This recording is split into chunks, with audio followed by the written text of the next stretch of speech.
Buried beneath the jungles of Mexico lies a mystery so profound, it rewrites everything we thought we knew about the ancient world. The Olmec civilization, known as the mother culture of Mesoamerica, didn't just vanish. They left behind clues so bizarre, so unexplained, that even today, archaeologists are scrambling to piece together their secrets. Imagine stumbling upon a colossal stone head, carved with such precision, yet no one knows who it represents or how it was moved without wheels, or uncovering a writing system so ancient it predates every other script in the Americas. This isn't just history, it's a puzzle missing half its pieces. Over the next few minutes, we're diving deep into 20 of the most jaw-dropping, mind-bending secrets of the Olmecs, from their obsession with blue jade to their sudden, unexplained disappearance. These aren't just curiosities, they're the foundation of a civilization that shaped empires like the Maya and Aztec. And by the end of this journey, you'll see why some believe the Olmecs might hold answers to questions we haven't even thought to ask yet. So buckle up, because history is about to get a lot weirder. Now let's turn our attention to one of the most iconic and baffling remnants of the Olmec world, their colossal stone heads.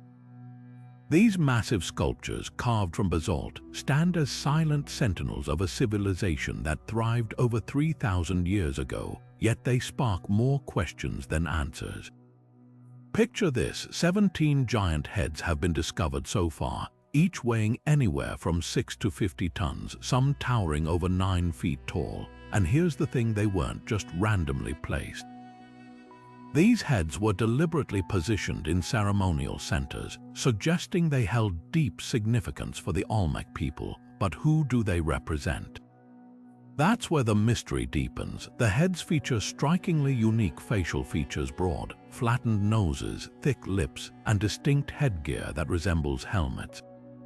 Some researchers argue they depict powerful Olmec rulers, immortalized in stone to showcase their authority. Others propose they might represent revered ancestors or even deities watching over their descendants.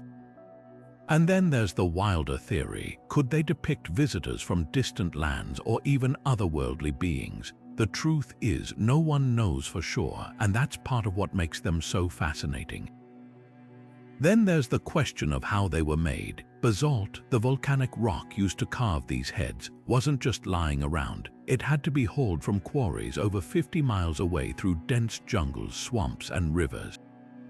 And here's the kicker: the Olmecs didn't have wheels, draft animals, or metal tools. So how did they do it? Some believe they used log rollers and ropes, leveraging hundreds of laborers to drag these monoliths inch by inch. Others speculate they might have taken advantage of seasonal floods, floating the stones on rafts. Either way, the effort must have been staggering, a testament to the Olmecs' ingenuity and determination. Now take a closer look at the craftsmanship. These aren't crude carvings, they're remarkably detailed, with individualized expressions. No two heads are exactly alike, each bearing its own personality. Some appear stern, almost regal, while others have a mysterious, almost serene smile. This level of artistry suggests a sophisticated understanding of sculpture, something you wouldn't expect from a civilization this ancient. But perhaps the most intriguing detail is that some of these heads were intentionally buried, only to be rediscovered centuries later. Why? Was it an act of reverence, hiding them from invaders? Or was it part of a ritual, a symbolic end to an era? Whatever the reason, these buried giants were waiting silently underground, preserving their secrets until modern archaeologists unearthed them. So the next time you see an image of an Olmec colossal head, remember, it's not just a sculpture, it's a riddle carved in stone, a puzzle left behind by a people who defied the limits of their time. And as we uncover more about these enigmatic figures, one thing becomes clear: the Olmecs were far more advanced and far more mysterious than we ever imagined. Now let's dig deeper into the origins of these colossal stone heads, because understanding where they came from only adds to their mystery. The basalt used to carve these towering figures didn't just appear out of nowhere. It was sourced from the Cerro Sintepec volcano, located roughly 50 miles away from the major Olmec centers like San Lorenzo and La Venta. Imagine the audacity of transporting monolithic stones that heavy across such a distance, through unforgiving terrain, no roads, no wheels, just sheer human effort. The quarries themselves are a marvel. Archaeologists have found evidence of how the Olmecs extracted these massive boulders. They likely used a combination of fire and water to weaken the rock, heating it with flames and then dousing it with cold water to create cracks. Once the stone fractured, they could pry it loose with wooden tools or stone chisels. The precision here is astounding. These weren't random chunks of rock. Each one was carefully selected and shaped, hinting at a sophisticated understanding of geology and craftsmanship long before modern tools existed. Now, let's talk about the tools. Without metal implements, the Olmecs relied on harder stones like jadeite or hematite to carve the basalt. Think about that, sculpting one of the toughest volcanic rocks using nothing but other stones. It would have been painstaking work, requiring not just skill but an almost unimaginable amount of patience. The surfaces of the heads show marks of repeated pecking and grinding, techniques that would have taken months, if not years, to perfect. This wasn't just art, it was a statement of endurance and devotion. But why go through all this trouble? The cultural significance of these heads can't be overstated. They weren't mere decorations. Many researchers believe they served as symbols of power, perhaps representing rulers or warlords who commanded the labor and resources needed to create them. The distinctive headgear seen on many of the sculptures might signify rank or lineage like ancient crowns. Others argue they were tied to ancestor worship, acting as eternal guardians of Olmec cities. Either way, their placement in ceremonial centers suggests they were central to Olmec identity, objects of reverence, fear, or both. Then there's the puzzling fact that some of these heads were deliberately buried. At La Venta, several were found arranged in a line, carefully tucked underground. This wasn't destruction, it was intentional preservation. One theory is that they were buried during times of upheaval, hidden to protect them from invading forces or natural disasters. Another idea is that burial was part of a ritual, a way to retire old leaders or deities as new ones took their place. The Olmecs may have believed these heads held spiritual power, and burying them was a way to harness or neutralize that energy. When archaeologists unearthed them centuries later, the heads were often found in near pristine condition, as if time had stood still.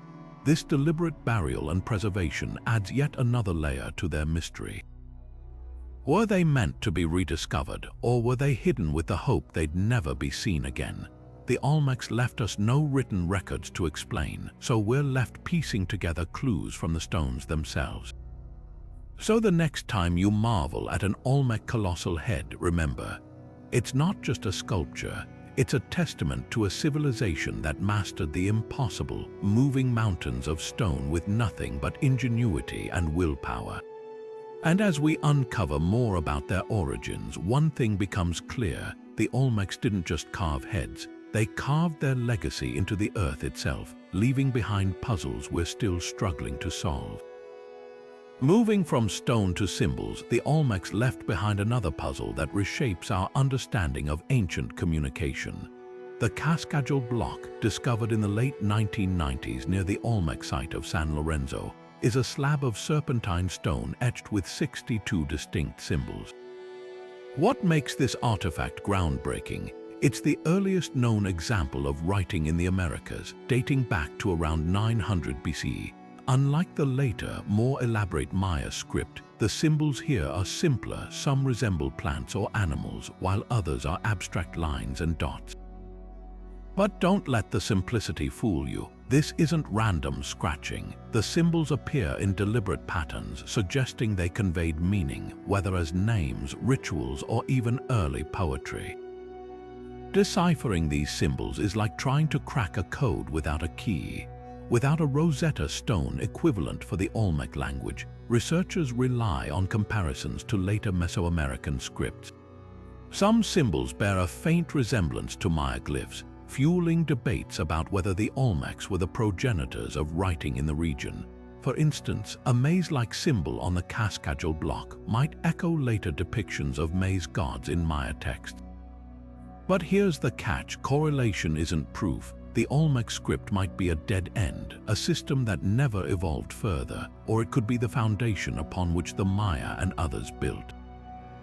The challenges don't end there. The Cascajal Block is unique. No other Olmec writing samples of this scale have been found. This isolation makes it hard to determine if the symbols were part of a widespread system or a localized experiment. Imagine finding a single page of an unknown book and trying to reconstruct the entire story. That's the task facing epigraphers. Compounding the mystery, the block's symbols don't align neatly with any later script. Some scholars argue they're logograms, symbols representing whole words, while others see them as precursors to syllabic writing. Without more examples, the debate remains unresolved. Yet the block's very existence forces us to reconsider the Olmec's intellectual achievements. Writing isn't just a tool for record-keeping, it's a leap in abstract thinking. The ability to represent spoken language visually implies a level of societal complexity often associated with centralized states. If the Olmecs were indeed writing, they weren't just carving heads, they were codifying laws, myths, or trade agreements. This would place them alongside other early writing pioneers like the Sumerians or Egyptians. And then there's the cultural ripple effect. Even if the Olmec script didn't directly evolve into Maya glyphs, their influence might be ideological. The idea of writing, of capturing speech in symbols, could have spread through trade or shared rituals. Later civilizations might have adopted the concept while developing their own systems. Think of it like the alphabet. The Phoenicians invented it, the Greeks adapted it, and the Romans refined it. The Olmecs could have played a similar role in Mesoamerica, planting the seed that others cultivated. So where does this leave us? The Cascajal Block is a tantalizing clue, not a full answer. Every symbol is a whisper from a civilization that mastered art, engineering, and possibly language itself. Until more texts emerge, the Olmec script remains one of history's great unfinished stories. But one thing is certain: their legacy isn't just set in stone. It's written in symbols we're still learning to read. Now, let's turn the page to another mystery, because the Cascajal Block isn't without its skeptics. Some scholars question its authenticity, sparking a controversy that divides experts to this day. Why would an artifact so pivotal stir such doubt? That's a story of its own.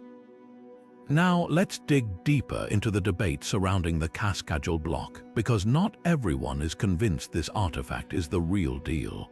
Authenticity questions swirl around this ancient text, and the controversy reveals just how tricky it can be to interpret the distant past. The doubts began almost as soon as the block was uncovered.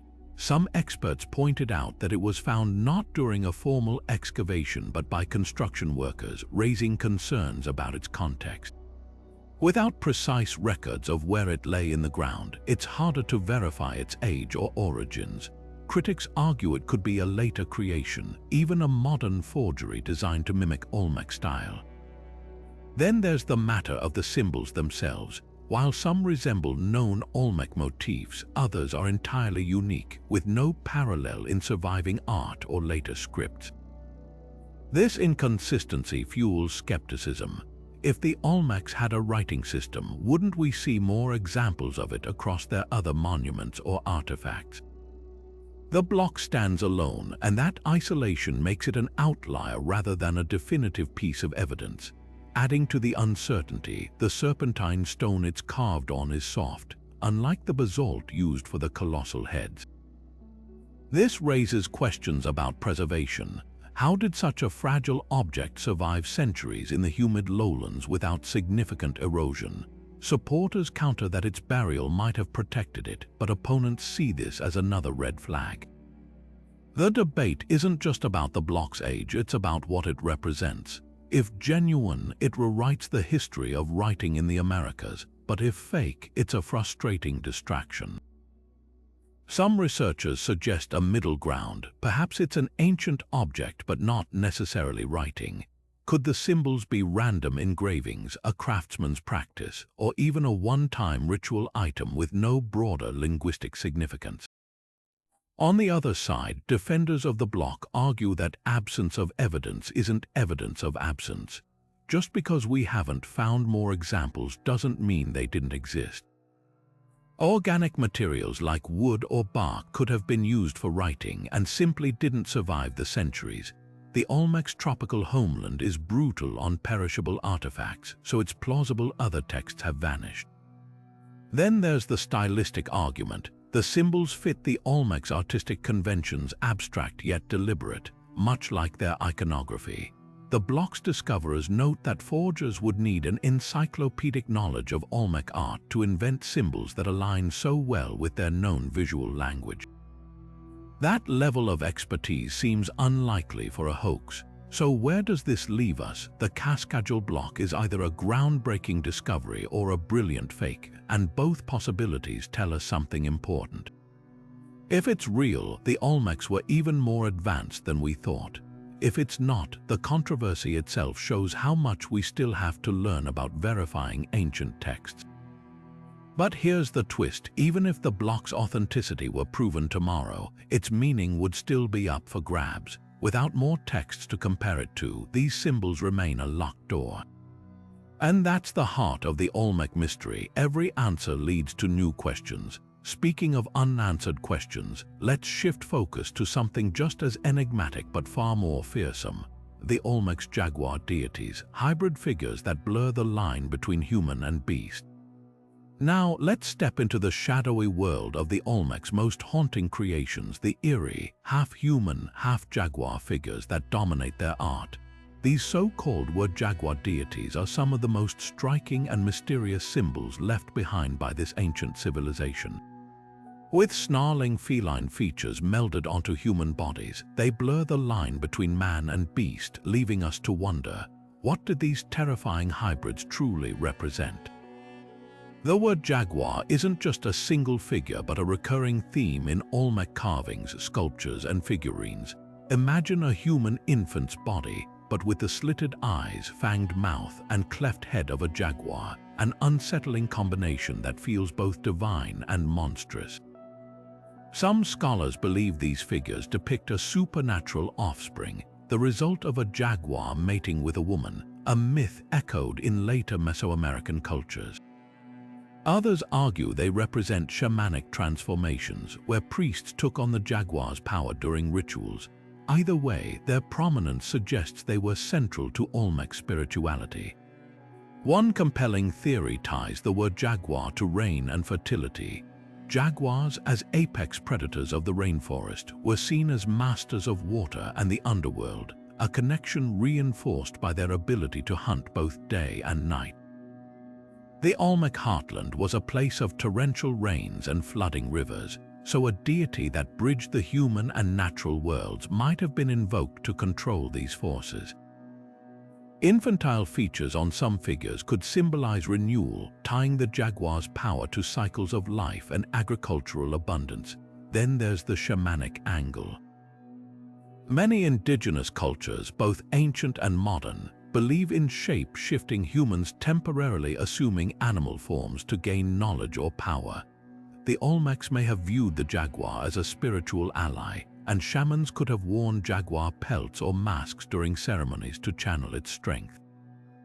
Some carvings show figures in mid-transformation, their bodies caught between human and feline, as if frozen in a ritual moment. This duality might reflect an actual practice where elites or priests embodied the jaguar to mediate between the people and the gods. But the Were-Jaguar's role might have been darker too. Jaguars were linked to warfare and sacrifice in later Mesoamerican cultures, and Olmec art occasionally shows these hybrids in violent scenes. A famous statue from Los Limas depicts a seated figure holding a Were-Jaguar baby, surrounded by symbols of sacrifice. Could these beings have been patrons of ritual bloodshed? Or were they protectors, their ferocity warding off evil? The answer likely lies in the Olmec's layered cosmology, where the jaguar symbolized both creation and destruction. What makes these figures even more intriguing is their persistence. Were-Jaguar motifs appear centuries later among the Maya and Aztecs, proof of the Olmec's enduring influence. The Aztec god Tezcatlipoca, for instance, often took jaguar form, while Maya kings donned jaguar pelts to assert their divine right to rule. This continuity suggests the Olmecs didn't just invent a god, they birthed a mythic archetype that shaped Mesoamerica for millennia. Yet for all their power, the Were-Jaguars remain enigmatic. Unlike the Colossal Heads, they weren't meant to glorify rulers. Unlike the Cascajal Block, they don't hint at language. They're purely spiritual, a window into a world where the boundaries between human, animal, and divine were fluid. And that's perhaps the most fascinating secret of all. The Olmecs didn't just worship nature, they believed they could become part of it. Now, let's sharpen our focus on one of the most famous artifacts tied to this jaguar cult, the enigmatic Kuntz axe, a masterpiece of Olmec craftsmanship that might hold the key to understanding their elite's divine connection. The Kuntz axe offers us a stunning glimpse into the Olmec's reverence for the jaguar, not just as a symbol, but as a literal embodiment of divine power. Carved from shimmering blue-green jade, this ceremonial axe head depicts a Were-Jaguar face so detailed you can almost hear its growl. But this wasn't a tool for chopping wood, it was a sacred object, likely held by rulers or priests during rituals to channel the jaguar's spirit.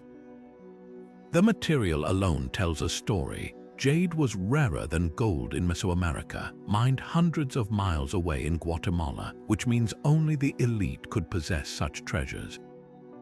Take a closer look at the axe's design. The Were-Jaguar's brow is heavy, its mouth turned downward in a snarl, with fangs that seem to drip with supernatural menace. Some researchers think the cleft head, a signature Olmec trait, represents the maize god, tying the jaguar's ferocity to agricultural fertility. Imagine a priest raising this axe during a ceremony, its surface catching the firelight as onlookers trembled at the mingling of human and beast. It wasn't just art, it was a weapon of the spirit world. The Kuntz axe's discovery in the late 19th century by mineralogist George Kuntz was a turning point. Unlike the Colossal Heads, which were clearly monumental, this artifact was portable, hinting at a more intimate kind of worship. Its small size suggests it might have been worn as a pectoral or passed hand to hand in rituals. The precision of its carving, every curve polished to a mirror finish, shows how deeply the Olmecs associated craftsmanship with the sacred. But why a jaguar? The answer lies in the animal's unrivaled status in the Mesoamerican world. Unlike wolves or bears in other cultures, the jaguar had no natural predators.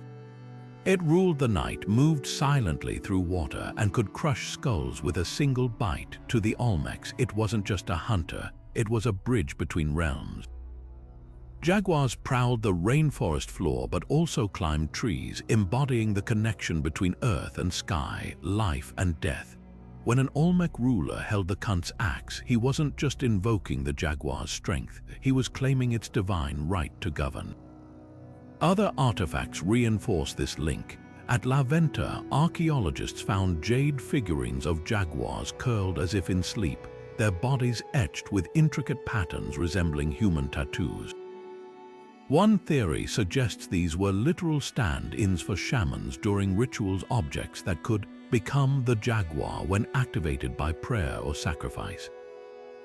Even children's toys weren't exempt. Clay whistles shaped like jaguars have been found, their piercing cries perhaps mimicking the animal's roar to ward off evil. The jaguar's political role can't be overstated. Rulers often fused their identities with the animal, much like European kings claimed descent from gods. A famous carved throne from San Lorenzo shows a noble emerging from a jaguar's mouth, literally born of its power. This wasn't just propaganda, it was cosmology. By associating themselves with a creature that commanded fear and respect, Olmec elites justified their authority as part of the natural order. Yet the jaguar's symbolism wasn't static.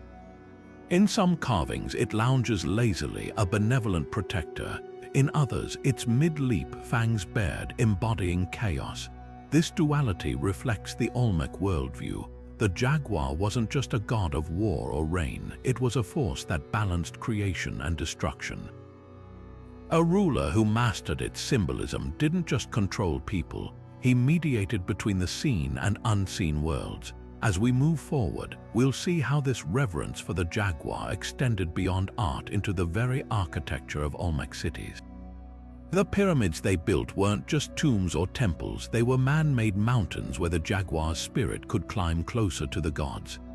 Now, let's turn our attention from the spiritual power of the jaguar to the towering grandeur of the Venta Pyramid, one of the Olmec's most breathtaking architectural achievements.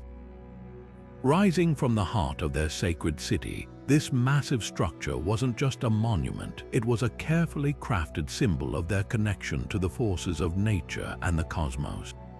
Unlike the pyramids of Egypt, which were built as tombs, the Great Pyramid of Venta served a far more mysterious purpose, blending religion, astronomy, and raw political power into a single awe-inspiring form. The first thing you'd notice about this pyramid is its shape. Unlike the sharp, angular pyramids of later Mesoamerican cultures, this one has rounded edges and a flared base, almost like a cone. Many researchers believe it was designed to mimic a volcano, an intentional nod to the natural forces the Olmecs both revered and feared. Volcanic eruptions were catastrophic events, but they also enriched the soil, making them a powerful symbol of destruction and rebirth. By building a man-made volcano, the Olmecs may have been trying to harness that same energy, turning their pyramid into a conduit between the earthly and divine realms. But the ingenuity doesn't stop there. The pyramid's alignment with celestial events suggests the Olmecs had a sophisticated understanding of astronomy. During the spring and autumn equinoxes, the sun cast shadows along the pyramid's ridges in precise, dramatic patterns, almost as if the structure itself was marking the passage of time. Some scholars argue these alignments weren't accidental. They were deliberate, meant to signal important dates for planting, harvesting, or religious ceremonies.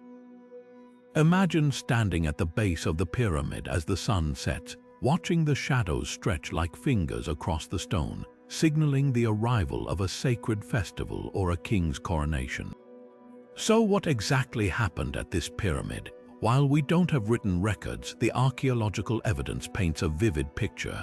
The surrounding plaza is littered with remnants of massive feasts, broken pottery, animal bones, and charred remains of ritual fires. This suggests the pyramid wasn't just a backdrop for ceremonies. It was the stage for grand public spectacles where rulers reinforced their authority through displays of wealth and devotion. One theory posits that priests climbed the pyramid's steep sides during ceremonies, reenacting the ascent of a shaman or deity into the heavens. Then there are the offerings.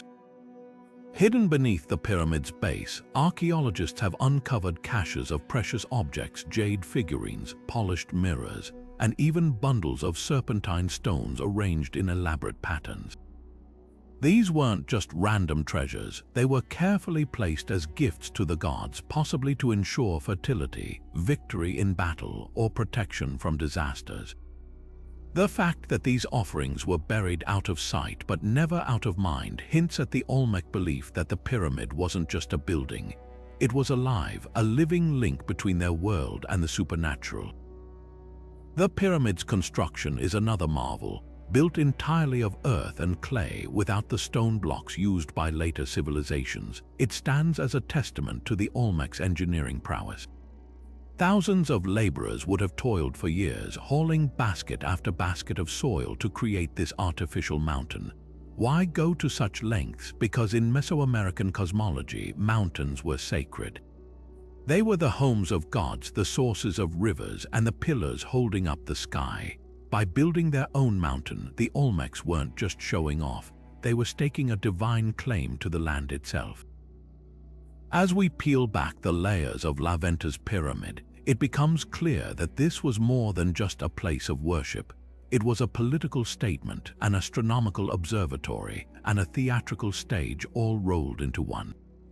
The Olmecs didn't just build structures, they built experiences designed to awe, intimidate, and inspire. And as we'll soon see, the secrets hidden beneath its surface are even more astonishing.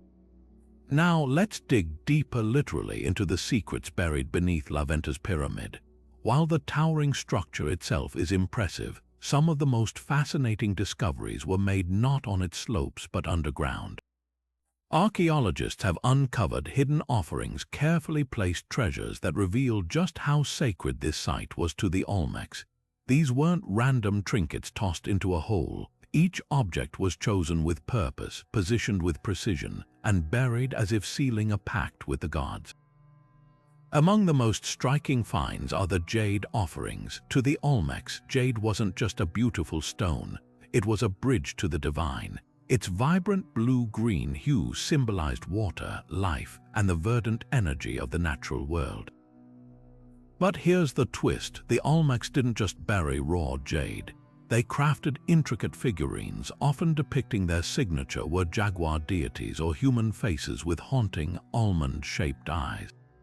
These figurines weren't meant to be seen by the living. They were gifts for the gods, hidden in the earth as if to say, "We honor you in secret, where only you can witness our devotion." Then there's the serpentine, a smooth, dark green stone that carried its own mystical weight.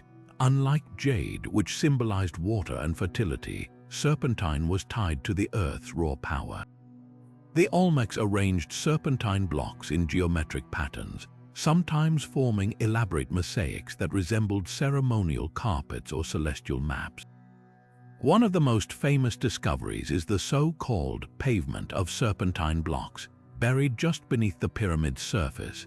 This mosaic wasn't just decorative, it was a symbolic threshold, a boundary between the human world above and the spiritual realm below. But why bury these treasures instead of displaying them? The answer lies in the Olmec worldview. To them, the act of concealment wasn't about hiding, it was about sanctifying. By placing offerings underground, they were embedding them in the very fabric of the earth, a realm governed by gods and ancestors. These hidden caches weren't just donations, they were investments meant to ensure the gods' favor in return for bountiful harvests, military victories, or protection from disasters. It's as if the Olmecs were saying, "We give you these gifts in the quiet dark where your power is greatest, and trust you'll remember us when we need you most." The care taken in these burials is astonishing. Some offerings were wrapped in layers of cloth or placed in stone-lined pits, almost like tiny tombs. Others were arranged in symbolic shapes, circles for the cyclical nature of time, or crosses representing the four cardinal directions, a sacred concept in Mesoamerican cosmology. In one remarkable discovery, archaeologists found a group of jade figurines positioned as if in a ritual dance. Their faces turned toward the center where a larger, more ornate figure stood, possibly a priest or deity presiding over the ceremony. Perhaps the most poignant of these hidden offerings are the infant burials. While unsettling to modern sensibilities, these finds suggest the Olmecs believed the purest souls could carry messages directly to the gods. These burials were accompanied by jade beads and figurines, as if to equip the children for their journey into the afterlife. It's a chilling reminder of how deeply the Olmecs valued their connection to the divine enough to make the ultimate sacrifice. What's extraordinary is that many of these offerings were placed during the pyramid's construction, sealed beneath layers of earth as the structure rose higher. This wasn't an afterthought, it was part of the blueprint. The pyramid wasn't just built on soil, it was built on prayers, each layer infused with spiritual meaning. So what can we learn from these hidden treasures? They show us that for the Olmecs, religion wasn't just a public spectacle. The most sacred acts happened out of sight in the quiet darkness beneath the earth. These offerings weren't for show, they were intimate conversations with the gods conducted in whispers rather than shouts. And as we'll see next, this reverence for the hidden and the sacred would echo through the centuries, influencing every civilization that followed in their footsteps. Now, shifting our focus from the hidden depths of La Venta to something far more dynamic, let's step onto the playing field of the Olmecs, where sport, spirituality, and survival collided in one of the most iconic games of the ancient world. The Olmec Ballgame wasn't just a pastime, it was a high-stakes ritual, a political chess match, and a cosmic drama rolled into one. And while later civilizations like the Maya and Aztec would refine it, the Olmecs laid the groundwork, leaving behind clues that still captivate us today. The earliest evidence of this game comes from Olmec sites like San Lorenzo and El Manotti, where archaeologists have unearthed rubber balls dating back over 3,000 years. Yes, rubber. The Olmecs were the first to harness the latex from local rubber trees, creating bouncy, durable balls that could weigh as much as 8 pounds. Imagine the skill it took to volley something that heavy using only hips, elbows, or knees, no hands allowed. But these balls weren't just sporting equipment. They were sacred objects, often buried as offerings or even ritually killed by piercing, much like the ceremonial destruction of jade figurines. Then there are the courts themselves. Unlike the grand, masonry-lined ball courts of later civilizations, Olmec versions were simpler, often just elongated earthen spaces flanked by sloping mounds. But don't let their modest appearance fool you. These courts were cosmic stages designed to mirror the Olmec's view of the universe. The ball's movement symbolized the journey of the sun across the sky, while the opposing teams represented forces of light and darkness locked in eternal struggle. Winning wasn't just about points, it was about maintaining cosmic balance. But here's where it gets even more intriguing. The ballgame wasn't just a religious spectacle, it was a tool of power. Rulers likely sponsored matches to showcase their wealth and divine connections, with victories reinforcing their right to rule. Some scholars believe high-profile games were used to settle disputes between rival city-states, replacing all-out war with a ritualized but still deadly contest. And speaking of deadly, let's talk about the stakes. While we'll delve deeper into the darker side of the ballgame later, hints from later cultures suggest that losing players or even captives forced to play could face grim fates, from decapitation to heart sacrifice. Key artifacts hint at the game's significance. Take the famous wrestler figurines from the Olmec heartland muscular, kneeling men with padded belts, likely depicting players mid-game. Then there are the massive stone yokes and hatchets, originally thought to be farming tools but now believed to be ceremonial replicas of the protective gear worn by athletes.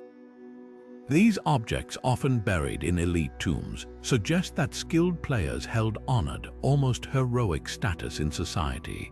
What's remarkable is how the Olmec's innovations, from rubber balls to the game's spiritual framework, spread across Mesoamerica, becoming a cultural glue that connected civilizations for millennia.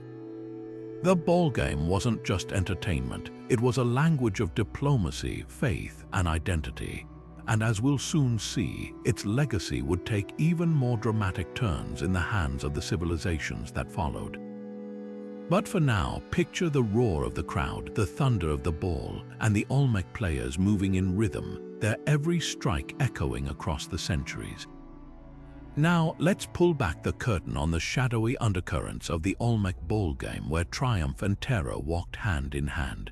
While the game was a spectacle of skill and cosmic symbolism, it also had a chilling dimension, one woven into the fabric of ritual sacrifice. Consider the striking carvings and artifacts that depict players, or perhaps captives kneeling with their heads severed, their blood flowing like the rubber balls they once struck. These grim scenes aren't just artistic license, they echo a belief that the ballgame was a metaphor for the eternal cycle of life, death, and rebirth.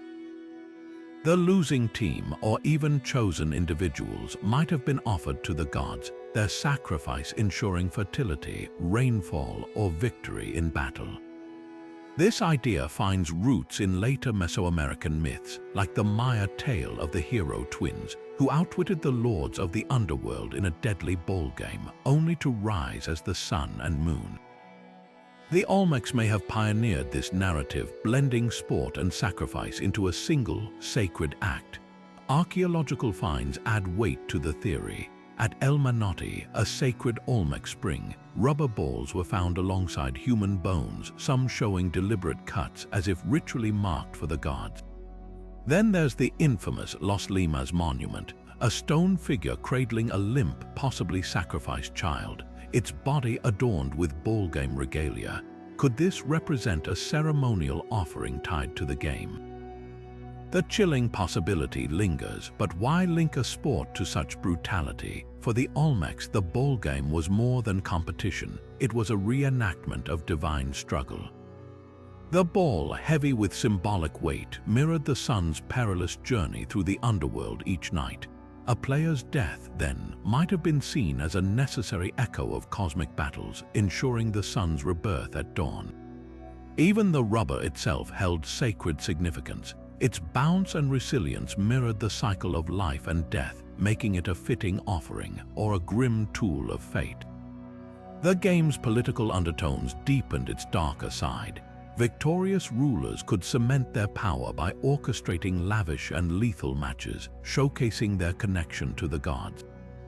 Defeated rivals or captured warriors might have been forced to play, their lives the ultimate wager. Later Aztec accounts describe gladiatorial ball games where captives fought for survival, and while we lack direct Olmec records, their art hints at similar practices. Stone yokes and hatchets, often found in elite tombs, sometimes bear carvings of bound prisoners, suggesting the game's role in displays of dominance. Yet even in this darkness, the Olmec's influence shines. Their fusion of sport and sacrifice became a template for later civilizations. The Maya's Popol Vuh with its hero twins and the Aztec skull rack adorned courts all trace back to Olmec innovations. The game's legacy wasn't just in rules or gear, it was in the stark idea that play could bridge the human and divine with life itself as the stake. As we move forward, keep this duality in mind. The Olmec ballgame was a celebration of skill and a theater of survival, where every bounce of the rubber ball carried echoes of both joy and jeopardy. And with that, let's turn to another obsession that gripped this enigmatic culture, one that glittered in the deepest shades of blue. From the tension of the ballgame's deadly stakes, we now shift to something equally mesmerizing but far more radiant, the Olmec's deep fascination with blue jade. This wasn't just a preference for a pretty stone, it was an obsession, one that drove them to undertake perilous journeys across mountains and rivers, all to secure this otherworldly material. Imagine a hue so rare it seemed to hold the essence of water and sky blue jade, prized above all other gems in Olmec society. Unlike the more common green jade, this vibrant blue-green variety, found only in a handful of remote locations in Guatemala, became the ultimate status symbol. The Olmec elite adorned themselves with it, crafting intricate masks, figurines, and ceremonial axes. But why this particular stone? To the Olmecs, blue jade wasn't just decorative. It was divine. Drenched in symbolism, the stone was tied to life's most vital forces. Its color mirrored the sacred waters, rivers, rain, and the life-giving sea, making it a natural emblem of fertility and renewal.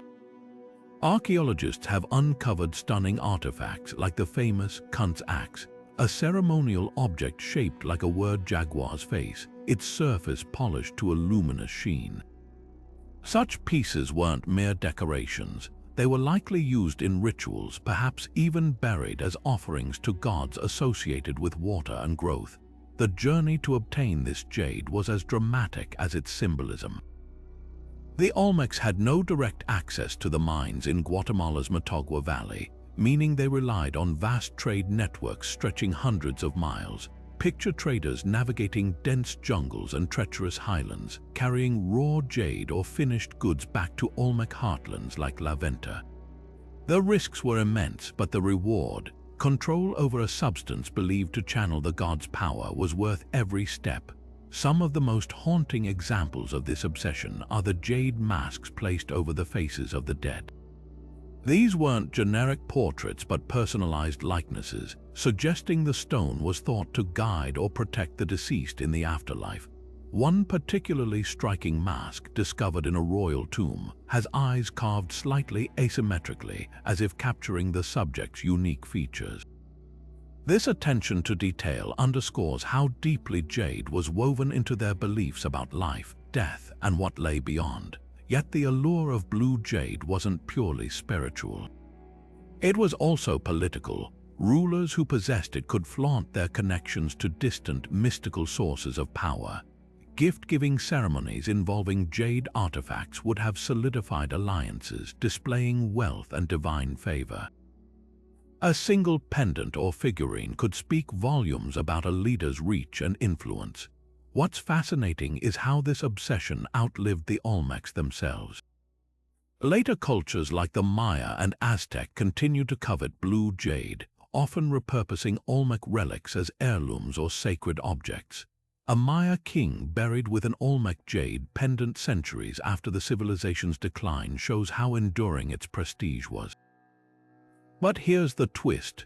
The very mines that supplied this treasure vanished from memory for centuries. By the time Spanish conquistadors arrived, the sources of blue jade had been forgotten, lost to time like so many Olmec secrets. It wasn't until the 1990s that geologists rediscovered the ancient mines in Guatemala, finally solving a mystery that had puzzled scholars for generations. So the next time you see the cool, shimmering surface of blue jade in a museum, remember, it's not just a rock. To the Olmecs, it was a fragment of the sacred, a bridge between worlds, and a testament to the lengths humans will go to possess the extraordinary. And speaking of extraordinary quests, our next chapter takes us even deeper into the jungle, to the lost source of this precious stone. Now, let's venture into the untamed heart of Guatemala's Motagua Valley, where the Olmec's sacred blue jade was born. For centuries, the exact location of these legendary mines remained one of Mesoamerica's best-kept secrets. Even long after the Olmec civilization faded, later cultures like the Maya spoke of the stone's origins in mythic terms, treating old Olmec jade relics as if they were gifts from the gods themselves. But by the time European explorers arrived, the mines had vanished, not just forgotten but erased from memory. The quest to rediscover them reads like an archaeological detective story. Early scholars in the 1900s knew the Olmecs couldn't have produced blue jade locally. No sources existed near their heartland along Mexico's Gulf Coast. Yet despite combing through ancient trade routes and colonial records, the mines eluded them. Some even doubted Guatemala was the true source, speculating the jade might have come from as far away as Costa Rica. The breakthrough finally came in the 1990s, when geologists armed with modern tools and Olmec artifacts began retracing ancient footsteps. Their journey led them to the rugged Motagua Valley, a region crisscrossed by fault lines where tectonic forces had thrust rare jadeite deposits to the surface. Here, amid serpentine rocks and near impenetrable terrain, they found weathered traces of ancient digging tool marks, broken pottery, and piles of discarded stone where miners had tested for quality. The discovery was staggering. This wasn't just a small-scale operation. The Olmecs and later the Maya had quarried here for centuries, carving out raw jadeite under brutal conditions. But how did the Olmecs even find this place? Without maps or compasses, their traders likely relied on generations of knowledge passed down through oral tradition.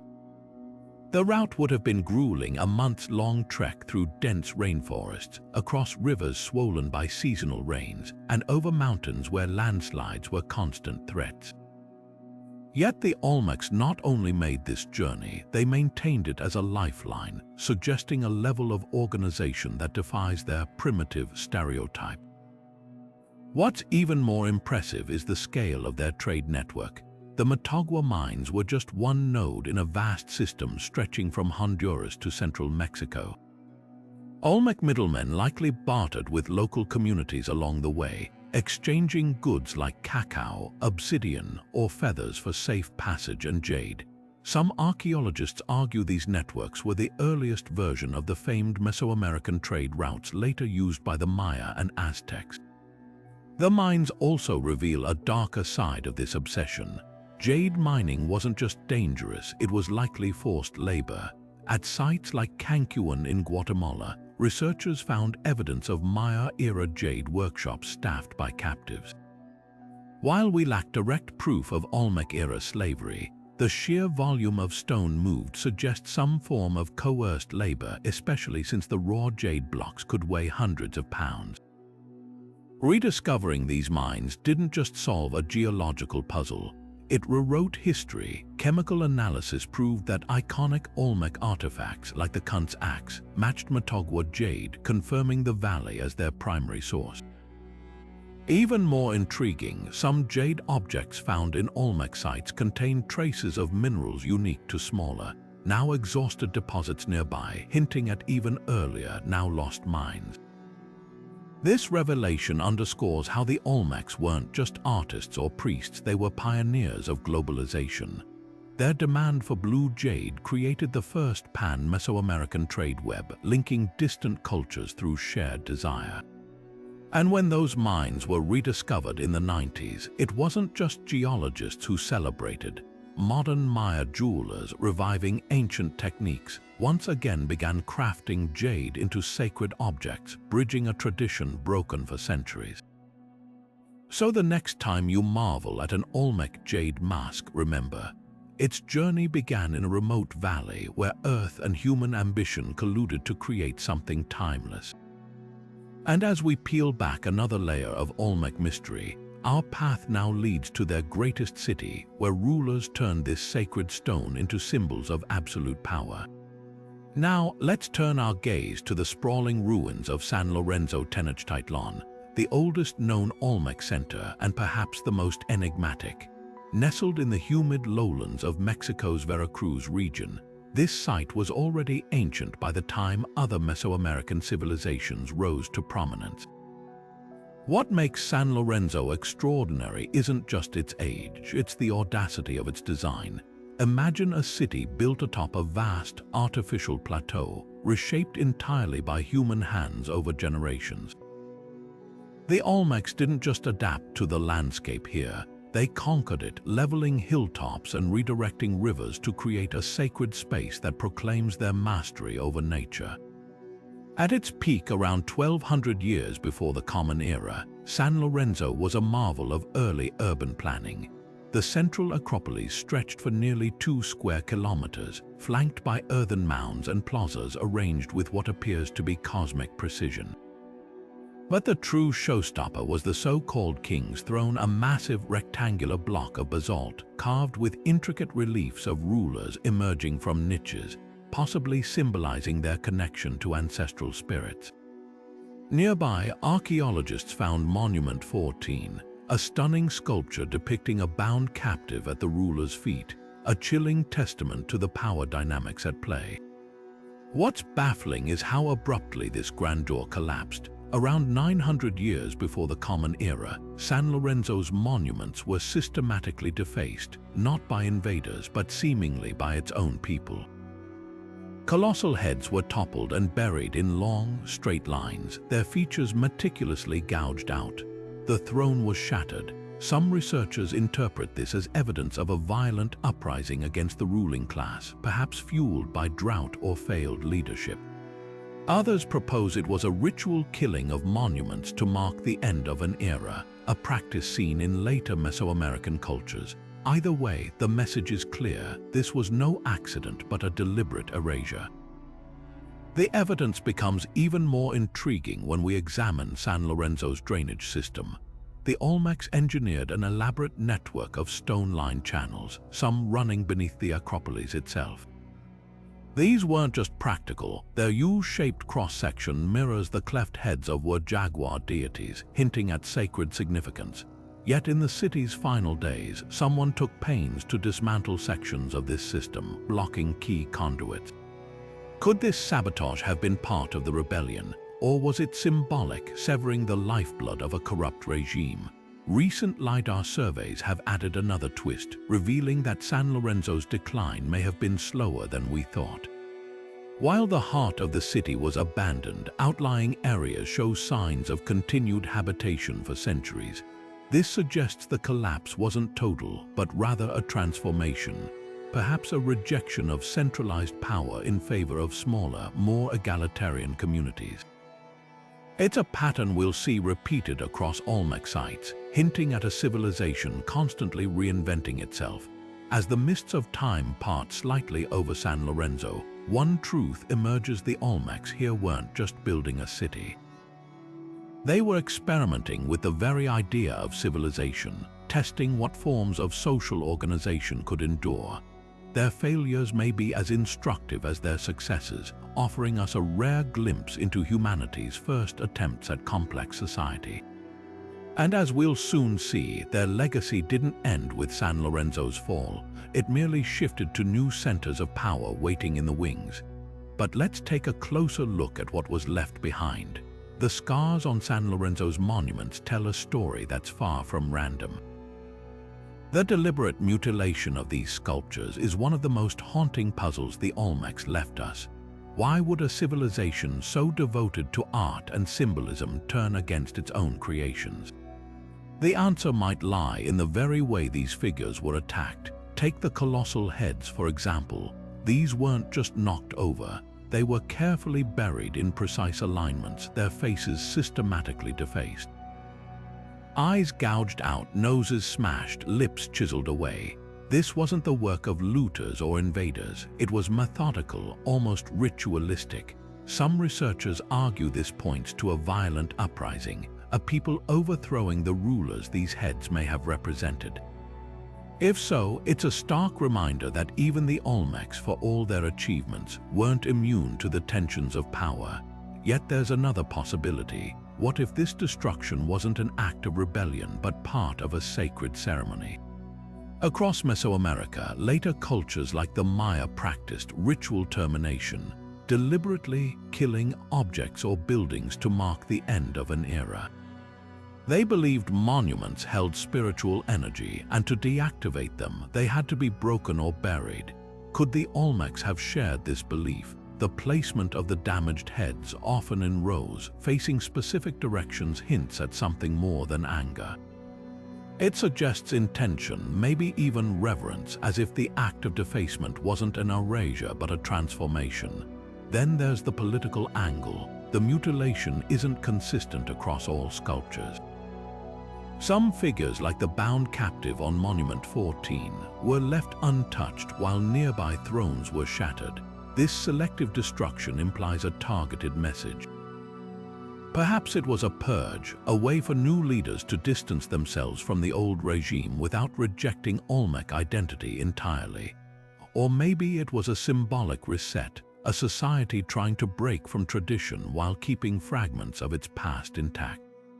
One of the most telling clues comes from the materials themselves. Many damaged monuments were made of basalt, a stone the Olmecs associated with power and permanence. By breaking them, were they rejecting that stability or reclaiming it? In some cases, fragments were repurposed, broken throne pieces reused in later construction, defaced heads placed as offerings in new buildings. This wasn't mindless destruction, it was repurposing, as if the past was being folded into the future. The mystery deepens when we consider timing. The defacement didn't happen all at once but in waves, suggesting shifts in power or belief over decades. Some monuments were buried immediately, while others stood exposed for years before being toppled. This wasn't a single moment of chaos but a prolonged reckoning, a society grappling with its own legacy. What's clear is that the Olmecs didn't see these acts as vandalism. To them, altering a monument may have been as meaningful as creating one. Whether it was rebellion, ritual, or reinvention, the defaced sculptures of San Lorenzo force us to rethink how civilizations handle their own decline, not with a whimper, but with deliberate, dramatic gestures. And as we'll see next, this pattern of deliberate transformation didn't end here. It echoed across Olmec lands, shaping the rise of their successors. But what's even more intriguing is how this pattern of deliberate destruction leads us to the greatest mystery of all, the Olmec's sudden vanishing. Around 400 years before the Common Era, their once thriving cities fell silent, their monuments abandoned, their cultural heartbeat seemingly snuffed out. So what happened to the people who laid the groundwork for Mesoamerica? One of the most compelling theories points to nature's fury. Geological evidence suggests massive volcanic eruptions in the region around this time, spewing ash that could have choked crops and poisoned water sources. Imagine entire fields buried under meters of volcanic debris, rivers clogged with sediment, the air unbreathable for months. For an agricultural society like the Olmecs, this would have been catastrophic. Starvation, disease, and mass migration could explain why sites like La Venta show signs of abrupt abandonment. Yet here's the twist: while some cities were deserted, others, like Tres Zapotes, continued to thrive for centuries after. If volcanoes were the sole culprit, why the uneven collapse? Then there's the invasion theory. Later cultures like the Maya recorded conflicts with neighboring groups, and some archaeologists argue the Olmecs faced similar threats. Weapon marks on bones found near San Lorenzo hint at violent clashes, while defensive earthworks at La Venta suggest growing tensions. But invaders usually leave traces: foreign pottery, changed building styles, or new burial practices.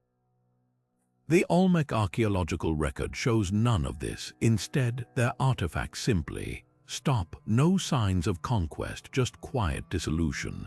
Perhaps the most haunting explanation is internal collapse. The Olmec's elite class relied on a fragile system control of trade routes for jade and obsidian, alliances cemented by ritual, and a populace willing to labor for monumental projects. As deforestation from agriculture stripped the land and overworked soils yielded fewer crops, discontent may have grown. Combine that with the mutilated monuments we just discussed, evidence of possible revolts, and you have a recipe for systemic failure. Societies don't always fall to outside forces. Sometimes they unravel from within. Yet here's the remarkable thing: even as the Olmec civilization faded, its influence didn't. Their artistic motifs, like the Were-Jaguar, appear in later Maya and Aztec art. Their ballgame became a cultural cornerstone across Mesoamerica. Their calendar systems and astronomical knowledge laid the foundation for future civilizations. This wasn't a true disappearance. It was a transformation, like a river branching into new streams. The Olmec's legacy forces us to rethink what it means for a civilization to end. They didn't vanish into nothingness. They became part of the cultural DNA of every society that followed, their ideas living on long after their cities fell quiet. And as we'll see next, this enduring impact is perhaps the most profound secret they left behind. But here's where the story takes a fascinating turn. Long after the Olmec cities fell silent, their ideas refused to disappear. The echoes of their civilization can be found in the very fabric of later Mesoamerican cultures, from the Maya to the Aztecs, proving that influence often outlives the people who create it. Take the Were-Jaguar, for example. This haunting hybrid of human and big cat, so central to Olmec art, didn't vanish with them. Centuries later, the Maya depicted their rain god Choc with similar snarling jaguar features, while the Aztecs worshipped Tepayolotl, a jaguar-faced deity of caves and earthquakes. Even the Maya's hero twins, central figures in their creation myth, transform into jaguars at key moments. The Olmecs didn't just invent a symbol, they planted a seed that grew into an entire mythological tradition. Then there's the ball game. The Olmecs were the first to build courts and craft rubber balls, but the game became a cultural obsession for every society that followed. Maya rulers played it to settle political disputes, Aztec nobles bet fortunes on matches, and both cultures tied it to cosmic battles between life and death. The Olmecs may have invented the sport, but later civilizations turned it into a sacred ritual. complete with stone ball court markers and reliefs showing players in nearly identical gear to those worn centuries earlier at San Lorenzo. Even their celestial knowledge lived on. The Olmecs likely tracked Venus and aligned their pyramids with solstices, but the Maya perfected these observations, creating precise calendars that could predict eclipses. The famous long count system, often attributed solely to the Maya, recent discoveries suggest the Olmecs might have developed its earliest version. At the site of Tres Zapotes, archaeologists found a stele with a date carved in this format centuries before the Maya adopted it. Perhaps most striking is how later cultures remembered the Olmecs themselves. The Aztecs, who ruled Mexico nearly 2,000 years after La Venta's fall, collected Olmec artifacts as sacred relics. They believed these objects came from the Toltecs, a mythical race of masters they revered, but modern archaeology confirms many were actually Olmec. Even their name for the Gulf Coast region, Olmen, may reference the ancient civilization they unknowingly admired. The most profound legacy, though, lies in what the Olmecs pioneered, the blueprint for Mesoamerican civilization itself. They were the first to build ceremonial centers with pyramids and plazas, the first to carve intricate stelae, the first to mix politics and religion in a way that later kings and priests would mimic for millennia. When the Maya raised their great cities or the Aztecs engineered floating gardens, they were standing on Olmec shoulders. So did the Olmecs truly disappear? Not if you know where to look. Their fingerprints are everywhere, in the bolkers where crowds still cheer, in the jade pendants worn by kings, in the calendars that mark time itself. They didn't vanish, they simply became invisible, woven into the traditions of every culture that followed, and that might be their greatest secret of all. Now let's turn our attention to something almost everyone loves: chocolate. But long before it became the sweet treat we know today, the Olmecs were the first to unlock its secrets, transforming cacao into something far more sacred than a dessert. Deep in the humid lowlands where the Olmecs thrived, wild cacao trees grew abundantly. Yet it was the Olmecs who first domesticated this plant, cultivating it for a purpose that had nothing to do with candy bars. Archaeologists have found traces of theobromine, a chemical marker for cacao, in Olmec ceramic vessels dating back as early as 1500 BC. These weren't ordinary cups, they were elegant spouted pots designed for pouring liquid in ceremonial settings. So how was cacao used? Unlike today's creamy, sugary chocolate, the Olmec version was a bitter, frothy drink, often mixed with chili peppers, vanilla, or even maize. Far from a casual beverage, it was a luxury reserved for elites, a symbol of power and divine connection. Imagine rulers sipping this spicy, aromatic brew during rituals, perhaps to commune with the gods or to mark alliances between city-states. The act of drinking cacao wasn't just about taste, it was political theater, a way to display wealth and status. The trade of cacao beans also reveals the Olmec's economic savvy.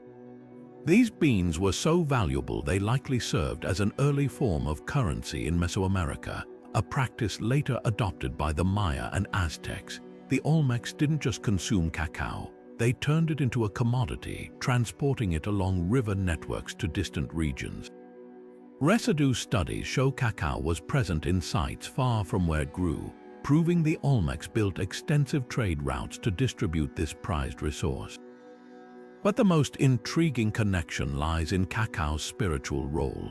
The Olmecs may have associated it with the underworld, given its earthy, dark color and its growth in shaded, humid environments. Later cultures like the Maya explicitly linked cacao to death and rebirth. Their glyph for the drink often appears in myths about the hero twins' journey through Xibalba, the realm of the dead. It's possible the Olmecs laid the groundwork for this belief, using cacao in rituals that honored ancestors or petitioned deities. What's astounding is how this Olmec innovation endured. Centuries later, Maya kings would be buried with cacao pods, and Aztec emperors demanded tribute payments in sacks of beans. Even the word chocolate traces back to the Aztec Xocolatl, but its origins. Likely the Olmec term cacao, So the next time you enjoy a piece of chocolate, remember, you're tasting a tradition that began with an ancient civilization's sacred rituals, a legacy as rich and layered as the drink itself.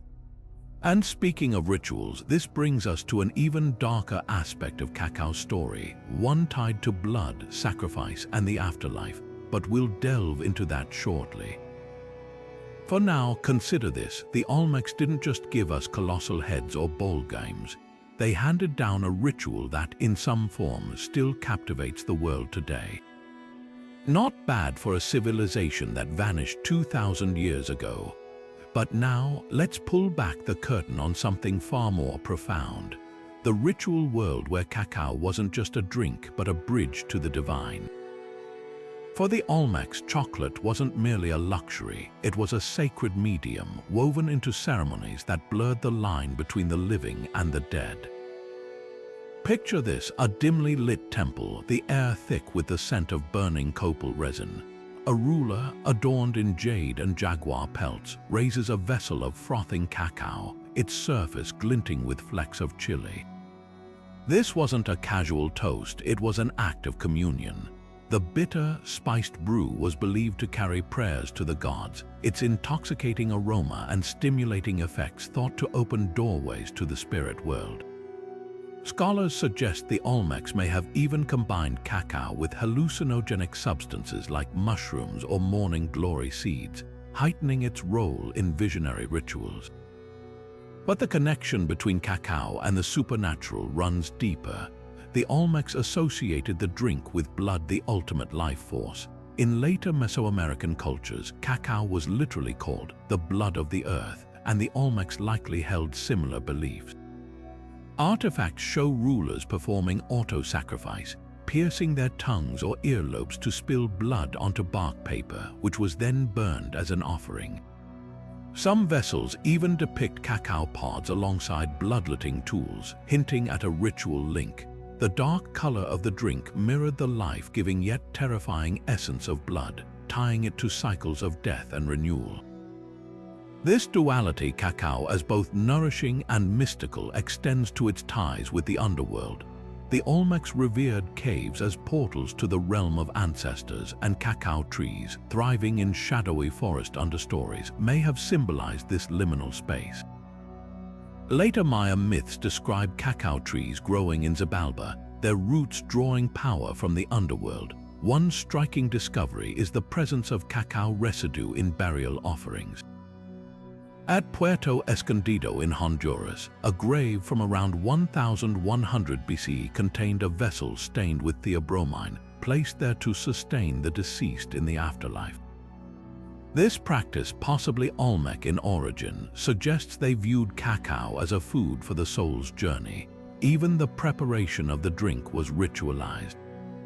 The froth, painstakingly poured from one vessel to another to create a rich foam, wasn't just for texture, it was symbolic. In Mesoamerican thought, foam represented the chaotic, creative forces of the universe, akin to the primordial sea from which gods emerged. By consuming it, participants may have believed they were ingesting divine energy. What's haunting is how these rituals echo today. Modern-day Maya groups still use cacao in ceremonies, offering it to saints or ancestors.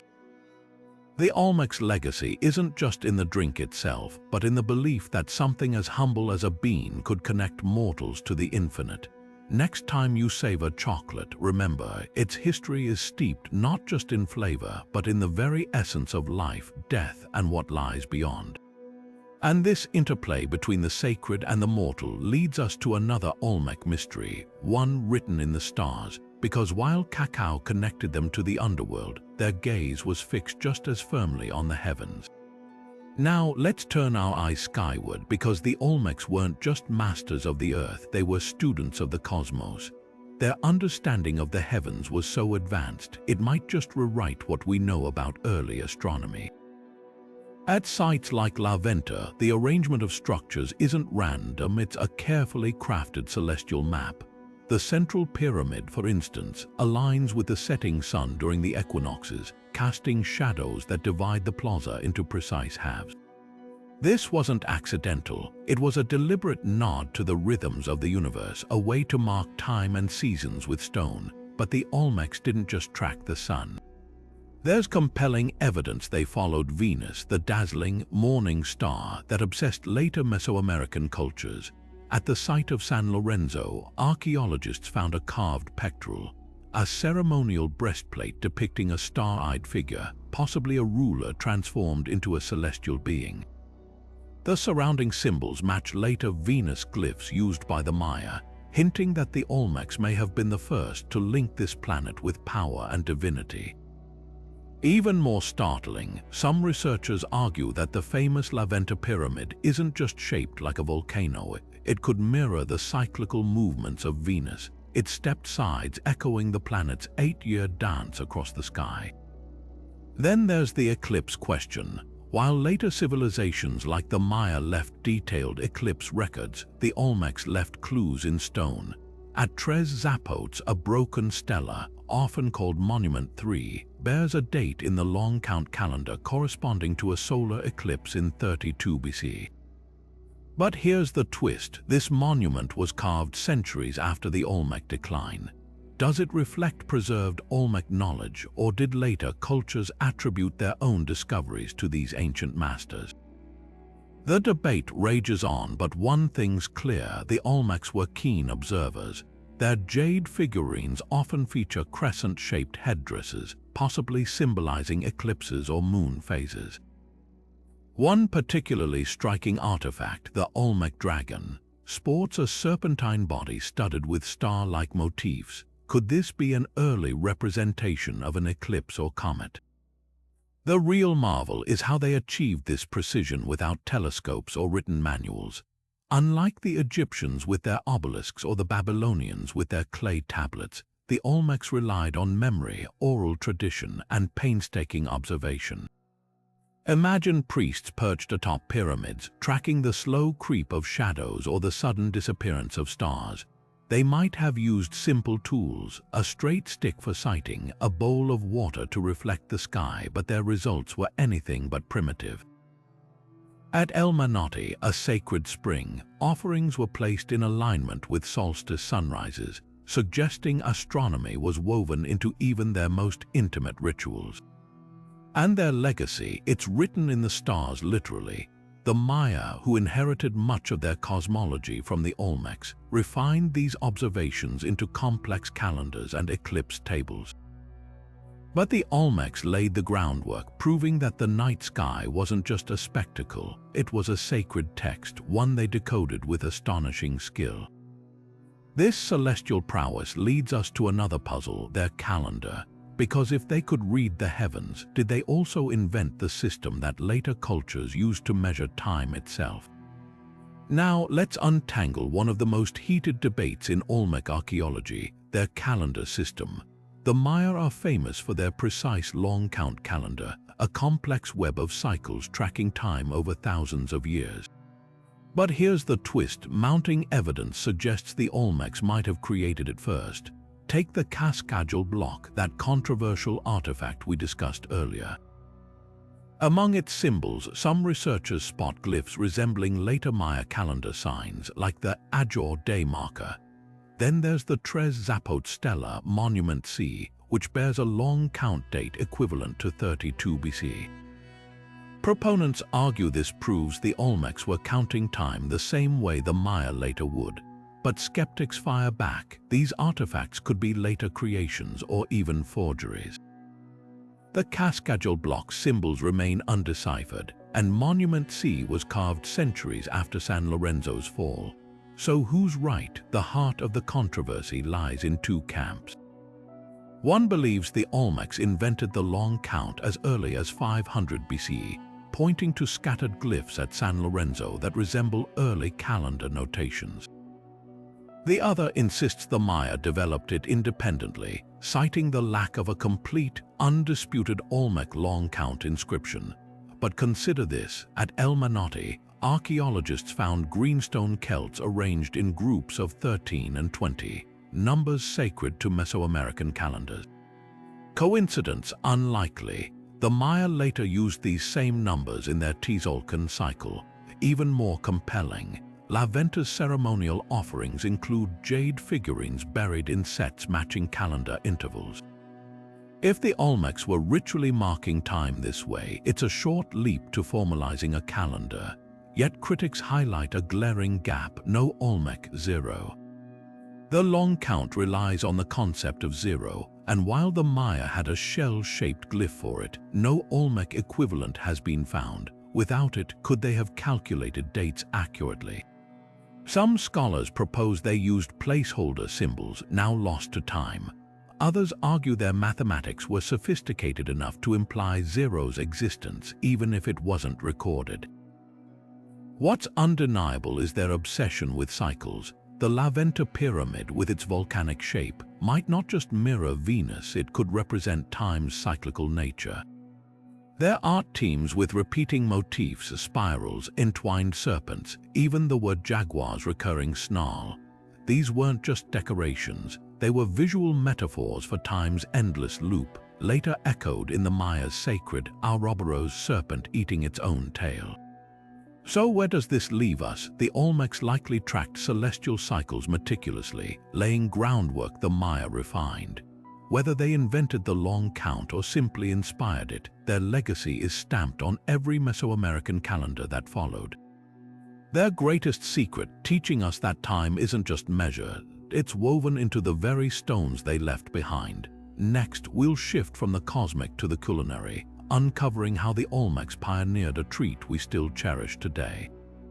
The story of chocolate, as it turns out, begins with them.